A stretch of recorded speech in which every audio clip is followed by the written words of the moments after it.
तुमच्या सर्वांच्या एवढ्या कमेंट्स एका व्हिडिओ खाली आल्या की आम्हाला अर्धा किलोच्या प्रमाणामध्ये हा मुखवास किंवा हे जबरदस्त असं फक्त 1 चमचा खाण्यासाठीचं हे बनवायचं कसं याचं सगळं काही इन डिटेल्स सांगतो. तुमच्यासाठीच हा व्हिडिओ घेऊन आले आहे. यामुळे तुम्हाला पीसीओडी, पीसीओएस, थायरॉइड, बीपी आणि त्याचबरोबर हार्मोनल इम्बॅलन्सचा त्रास असेल, भरपूर साऱ्या बिमाऱ्या असतील, त्या सर्व काही तुम्ही मुक्त करू शकता. प्रेग्नन्सी राहत नसेल, आफ्टर डिलिव्हरी रिकव्हरी होण्यासाठी सगळ्यांसाठी एकदम जबरदस्त आहे. यामध्ये घेतलेली प्रत्येक वस्तू ही 100 ग्राम मी घेतलेली आहे. वाटीच्या प्रमाणाने मी छोटीच वाटी आहे, त्यामुळे वाटीच्या प्रमाणापेक्षा तुम्हाला जेवढं बनवायचं त्या हिशोबाने करू शकता. तर 5 ते 6 गोष्टी घेतल्या, अर्धा किलो आपल्याला बनवायचं. सो 5 गोष्टीमध्ये 100 ग्राम घेतल्या. जर जास्त गोष्टी असेल तर प्रमाण तुम्ही कमी जास्त करू शकता. सोप घेतली आहे. सोपेमुळे डायजेशन इम्प्रूव्ह होतं, मेटाबॉलिझम फास्ट होतं, आपल्या पोटाची चरबी कमी होण्यास मदत होते आणि आपल्या शरीरामध्ये जर उष्णता फार जास्त असेल तर ती उष्णता कमी करण्याचं काम सोप करते. त्यानंतर आपल्याला घ्यायचं आहे ते म्हणजे खरबूजच्या बिया भेटला असेल तर त्या, किंवा मग टरबूजच्या बिया. तर मी इकडे टरबूजच्या बिया घेतलेल्या आहेत 25 ग्राम. टरबूजच्या बियामुळे तुमचं मेटाबॉलिझम तर वाढतं, पण तुमच्या शरीराला छान असे फायदे मिळतात. यामुळे एनर्जी सुद्धा मिळते. यामुळे तुम्हाला जे आहे अगदी भूक सुद्धा लवकर लागत नाही. त्यानंतर 100 ग्राम आपल्याला तीळ घ्यायचे आहे. तीळ मुळे जे आहे तुम्हाला भूक सुद्धा कमी लागते, त्याचबरोबर तुम्हाला एनर्जी सुद्धा देण्याचं काम तीळ करत असते. आणि सगळ्यात महत्वाचं, तिळेमुळे जे आहे तुम्हाला हिवाळ्यामध्ये खाण्यास खूप जबरदस्त असतं, कारण ते उष्ण असतात. त्यामुळे हिवाळ्यात तिळाचं सेवन नक्की करावं. जर तुम्ही हा उन्हाळ्यात व्हिडिओ बघत असाल तर तुम्ही नक्कीच हा व्हिडिओ जो आहे तो मी उन्हाळ्यात बघत असाल तर तीळ इथे स्किप केले किंवा त्याचं प्रमाण कमी घेतलं तरीही चालेल. आता बघा, सगळ्या गोष्टी आपल्याला टाकायच्या, पण हे मोठं मीन्स कमी पडलं, त्यामुळे मोठ्या भांड्यात मी हे ट्रान्सफर करून घेतले आहे. यामध्ये टाकलेली प्रत्येक वस्तू तुम्ही कमी प्रमाणात किंवा जास्त प्रमाणात घेतली तरीही चालेल, पण तुम्ही मला अर्धा किलोचं म्हटलं होतं. खरं तर माझ्यासाठी अर्धा किलो बनवणं म्हणजे खरं तर काही गरज नव्हती, कारण हे मला साधारणतः 2 ते 3 महिने इझिली जाऊ शकतं. पण तुमच्या सर्वांचे एवढे सगळे आले तर त्यामुळे मला असं वाटलं की चला तुमच्यासोबत शेअर केलंच पाहिजे. कोणत्या पदार्थाचं प्रमाण कमी, कोणत्या पदार्थाचं प्रमाण जास्त हे टोटली तुमच्यावरती आहे. पण ज्यामध्ये जे सीड्स घेतले ते प्रत्येकी 100 ग्राम तुम्हाला घ्यायचं आहे. यामुळे जे आहे यामध्ये टाकायचे अजून 100 ग्राम आपल्याला सूर्यफुलाच्या बिया. यामध्ये प्रोटीन, फायबर आणि त्याचबरोबर गुड फॅट्स आणि त्याचबरोबर जीवनसत्व भरपूर प्रमाणात असतात. त्याचबरोबर मॅग्नेशियम जास्त असल्यामुळे यामध्ये स्नायूंना आराम मिळतो आणि आपल्या शरीरातील थकवा कमी होतो. या बियांमुळे त्वचेला तरुण ठेवण्यास आणि केसांच्या मुळांना मजबूत करण्याचं काम सुद्धा जबरदस्त होतं. 100 ग्राम आपल्याला पंपकिन सीड्स म्हणजे भोपळ्याच्या बिया सुद्धा घ्यायच्या आहे. ह्या ज्या बिया आहे या मध्ये प्रोटीन भरपूर प्रमाणात असतं, त्यामुळे चांगल्या चरबीचा एकदम उत्तम स्रोत आहे. या बियांमुळे हृदयाच्या समस्या जसं की कोरोनरी धमनी जी असते आपली, ती रोग आणि स्ट्रोक टाळण्यास मदत करत असतं. त्याचबरोबर झिंक यामध्ये भरपूर प्रमाणात असतं. मॅग्नेशियम असल्यामुळे रोगप्रतिकार शक्ती वाढतं आणि स्नायू मजबूत होतात. यामध्ये फायबर असल्यामुळे वजन नियंत्रित राहण्यास मदत होतं आणि पुरुषांमध्ये बेसिकली प्रोस्टेट कॅन्सरचा धोका कमी करण्याचं काम हे जबरदस्त बिया करतात. त्यानंतर इकडे धनिया डाळ घ्यायची आहे. ती स्किप केली तरी चालेल, काही हरकत नाहीये, पण छान अशी टेस्ट यावी म्हणून मी इकडे धनिया डाळ ऍड करते आहे. आणि यामध्ये व्हिटॅमिन ई मुळे तुमच्या त्वचा निरोगी आणि चमकदार राहते.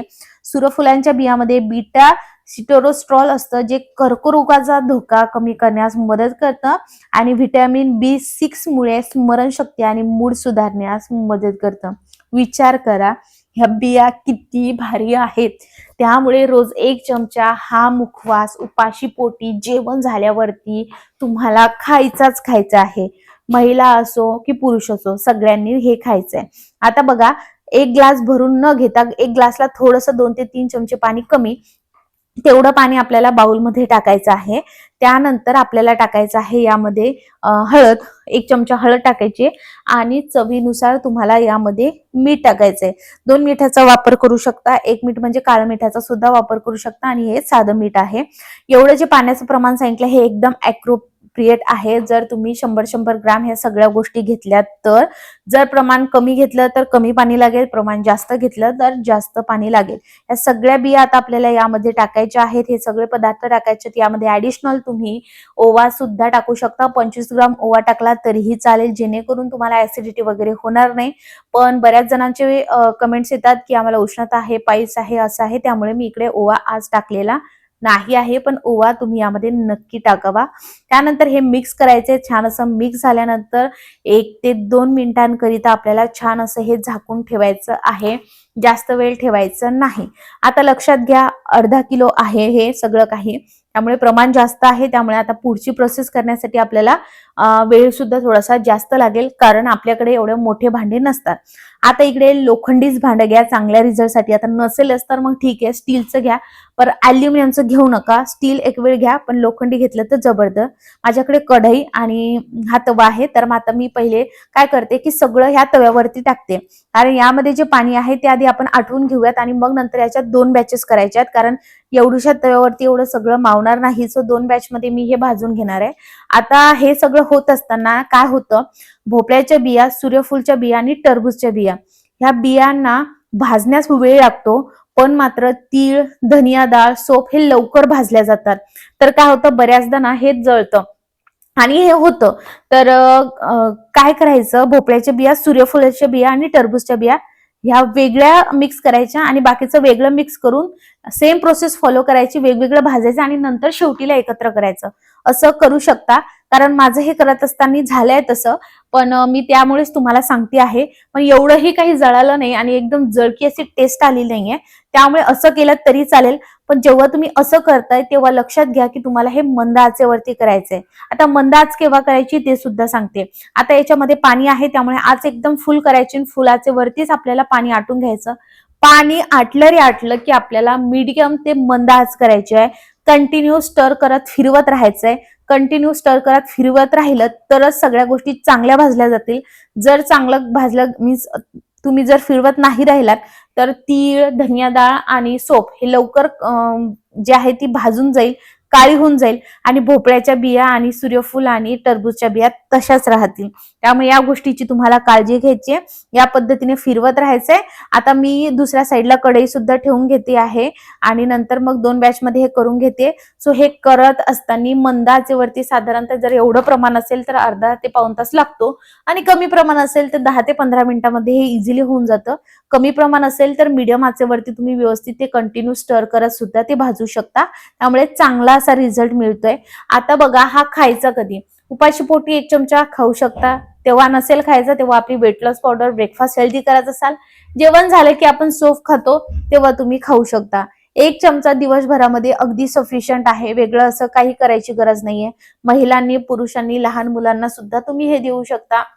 लहान मुलांना म्हणजे जे पोळी भाजी खातात त्या मुलांना सुद्धा तुम्ही हे देऊ शकता. नट्स खाणं हे खूप गरजेचे आहे. काजू, बदाम आपण नेहमी खातो, पण आपण ह्या ज्या काही बिया आहेत ह्या नेहमी इग्नोर करतो. पण आज मी तुम्हाला प्रत्येक व्हिडिओ थ्रू हे सांगते आहे की ह्या बिया खरंच खूप गरजेच्या आहे. तुम्ही नक्की खाव्यात आणि खरंच महिलांनी, पुरुषांनी नक्की खावं, कारण यामुळे जो हार्मोनल इम्बॅलन्सचा त्रास आहे तो कमी होण्यास मदत होते. याच्यामध्ये तुम्ही ऍडिशनल अजून 100 ग्रॅम जवस सुद्धा ऍड करू शकता. जवसामुळे हार्मोन इम्बॅलन्सचा त्रास कमी होतो. पण त्या उलट बऱ्याच महिला अशा आहेत की त्यांना सगळ्या टेस्ट वगैरे सगळ्या चांगल्या आहेत, सगळं काही आहे, सगळं नॉर्मल आहे, तरी सुद्धा प्रेग्नेन्सी राहत नाही. त्यांनी हे आवर्जून खा आणि यामध्ये जवस नक्की वापरा. हा व्हिडिओ तुम्ही कोणत्या गावातून किंवा शहरातून बघत आहात मला कमेंट करून नक्की सांगा, म्हणजे मला सुद्धा तुमचे आभार मानता येतील आणि हा व्हिडिओ कुठपर्यंत पोहोचला मला ते सुद्धा नक्की कळेल. मंद आचेवर हे करत राहायचे आणि नंतर या स्टेजला तुम्ही याल की ह्या स्टेजला बघा हे छान असं मोकळं मोकळं होईल आणि चटचट असा आवाज येईल. नंतर तुम्हाला हे काढून घ्यायचं आहे आणि अशा पद्धतीने पूर्ण पसरवून तुम्हाला हे व्यवस्थितरित्या थंड करून घ्यायचं आणि मगच भरायचंय. गरम असताना जर तुम्ही कंटेनरमध्ये भरलं तर ते काहीच फायदा होणार नाही, ते मॉइश्चर पकडेल आणि नंतर ते पुन्हा सॉफ्ट होऊन जाईल. सो माझी पहिली बॅच रेडी झाली आहे, दुसरी बॅच सुद्धा करते आणि लोखंडीच भांडं घ्या, कारण यामध्ये आपण मिठाचा वापर केल्यामुळे त्याची एक पांढरी लेअर तयार होते आणि ते खूप घासले जातं. नॉनस्टिक तर बिलकुलच घ्यायचं नाही, बिलकुल नॉनस्टिकचा वापर करायचा नाही, कारण आपल्याला हे घासत घासत भाजावं लागतं, कारण हे ओलसर असतं, मिठाचं पाणी खाली लागतं, त्यामुळे आपण लोखंडीच भांडं घेतलेलं आहे. छान. आता दुसरी बॅच सुद्धा माझी व्यवस्थित मी भाजून घेणार आहे. आता मला तर हे 1-2 महिने बघायचं काम नाही आणि आता फिरायला सुद्धा जात आहे, सो ऍज अ मुखवास म्हणून मी हे सुद्धा सोबत नेणार आहे, कारण मला सुद्धा बऱ्यापैकी मोशन सिकनेसचा त्रास होतो. सो आता फिरायला जायचंय, हॉलिडेज आहेत, त्यामुळे मग मी हे सुद्धा सोबत नेणार आहे. तर मला असं झालं की चला बरं झालं की मी एकदाच हे बनवून ठेवलं. तुम्ही जे इन्क्वायरी केली होती की अर्धा किलो मध्ये सांगा कसं, ते सुद्धा सांगितलंय. आणि कमी प्रमाणात करायचं असेल तर काही प्रमाण कमी जास्त घेऊ शकता. सीड्सचे प्रमाण जास्त घ्या फक्त, खूप छान जबरदस्त रिझल्ट येतो. तुम्ही बघू शकता या पद्धतीने एवढं तुम्हाला घ्यायचं आणि रोज खायचं आहे. आता हे पूर्ण मी थंड करून घेणार आहे आणि थंड झाल्यानंतर एअरटाईट कंटेनरमध्ये भरायचे. शक्यतोवर काचेच्या भांड्यात भरलं तर बरं आहे आणि बिलकुल तुम्हाला फ्रीजमध्ये ठेवायची गरज नाही आहे. खूप छान आहे. आता हे केल्यानंतर प्रत्येकाचा एक प्रश्न येऊ शकतो की तुम्ही बरेचसे व्हिडिओज जे आहे आमच्यासोबत शेअर करताय. खूप साऱ्यांचे असे प्रश्न येत आहेत. तर नेमकं करावं फॉलो काय करावं? बरोबर. पहिली गोष्ट वेट लॉस पावडर तुम्हाला कंपल्सरी फॉलो करायची. मूळव्याध ज्यांना आहे, उष्णता ज्यांना आहे त्यांच्यासाठी वेगळी वेट लॉस पावडर शेअर केली आणि ज्यांना याचा त्रास नाही त्यांच्यासाठी वेगळी केली. 2 ते 3 प्रकारच्या शेअर केल्या. तुम्हाला जी आवडेल ती तुम्ही करायची. त्यानंतर हा मुखवास कॉमनली तुम्हाला कंपल्सरी घ्यायचा आहे. डिटॉक्स वॉटर 3 ते 4 केले. तर प्रत्येक हप्त्यामध्ये वेगवेगळं डिटॉक्स वॉटर तुम्हाला बनवायचं जेणेकरून तुम्हीही बोर होणार नाहीये. लंचमध्ये कंपल्सरी भाकर घ्यायची. जी भाजी तुमच्या घरी बनली ती भाजी तुम्ही घेऊ शकता. त्यानंतर त्याचबरोबर हे सगळं करत असताना पाण्याचं प्रमाण जे आहे तुमच्या याच्यानुसार 3 ते 4 लिटर पाणी तुम्हाला नक्कीच प्यायचंय आणि त्यासोबतच जर जमलं तर एक्सरसाइज करा. नाहीच एक्सरसाइजला जमलं ऍटलीस्ट वॉक करा. नाहीच झालं तर ऍटलीस्ट घरातले काम करा. फिजिकल ऍक्टिव्हिटी जास्त ठेवा. वेट लॉस जबरदस्त होईल. सो हे नक्की 1 चमचा खात राहा. All the very best. चलो बाय.